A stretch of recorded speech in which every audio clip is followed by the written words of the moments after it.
अफगानिस्तान के मुद्दे पर सरकार ने सर्वदलीय बैठक बुलाई है। सर्वदलीय बैठक में AIMIM नेता असदुद्दीन ओवैसी साहब भी थे। सर, बैठक करीबन जो है 2-2.5 घंटे 3 घंटे तक चली। क्या बैठक के बाद में आप लोग संतुष्ट हैं? नहीं, मैं तो मुतमईन नहीं हूँ। जो हमने सवालात उठाए थे उसका गोलमोल जवाब सरकार ने दिया। मीटिंग बड़ी लंबी रही, उन्होंने जो प्रेजेंटेशन दिया उसकी कॉपी भी दी, मगर जो सवालात हम उठाए उसका तो जवाब ही नहीं दिए। भाई आप सिर्फ वेट एंड वॉच कह रहे हैं। भाई वेट एंड वॉच आपके नेबरहुड में ही हो रहा है और आप वेट एंड वॉच कर रहे हैं। अगर हमारे पास कंटिजेंसी प्लान नहीं था, हमने अमेरिका पर बहुत ज़्यादा हमने भरोसा किया, और जब ब्लिंकन आए थे आज से 1 महीना से कम टाइम में, तो पार्लियामेंट में जयशंकर साहब ने स्टेटमेंट दिया कि US and India are on the same page on Afghanistan. अब भाई ग्रीन जोन से जब अमेरिका निकल जाता है, भारत को नहीं कहता है, और हम अपने एम्बेसी के स्टाफ को निकालना चाहते थे, अमेरिका हमको सिक्योरिटी प्रोवाइड नहीं करता। चिनोक्स अमेरिका के पास हैं, तो हमको बड़ा एयरक्राफ्ट C-17 जिसको कहते हैं वो लाना पड़ा, अमेरिका वो भी नहीं देता। तो क्या कोऑपरेशन है आपका US से?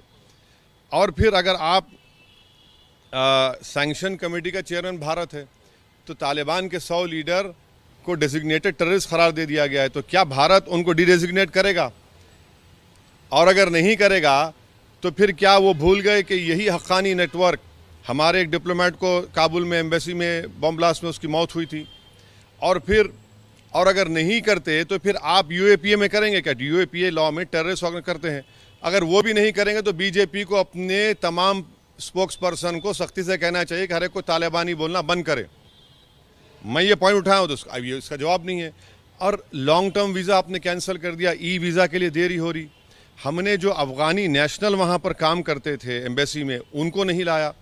मैंने ये भी पूछा कि अफ़गानी इंडियन को छोड़कर आपने अफ़गानियों कितनों को वीज़ा दिया ह्यूमैनिटेरियन ग्राउंड्स पे, उसका भी कोई जवाब नहीं।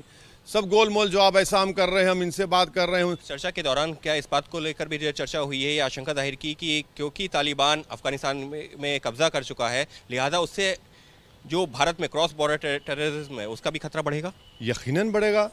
कौन इनकार कर रहा है इससे? कौन इनकार? सब जितने स्ट्रेटेजिक सिक्योरिटी एक्सपर्ट्स हैं इस बात को कह रहे हैं।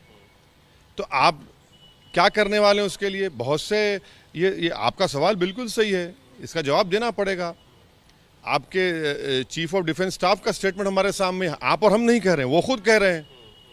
भाई 2 फ्रंट छोड़िए, 1 फ्रंट के लिए तैयार हो जाइए आप। चीन बैक करेगा पूरा पाकिस्तान को।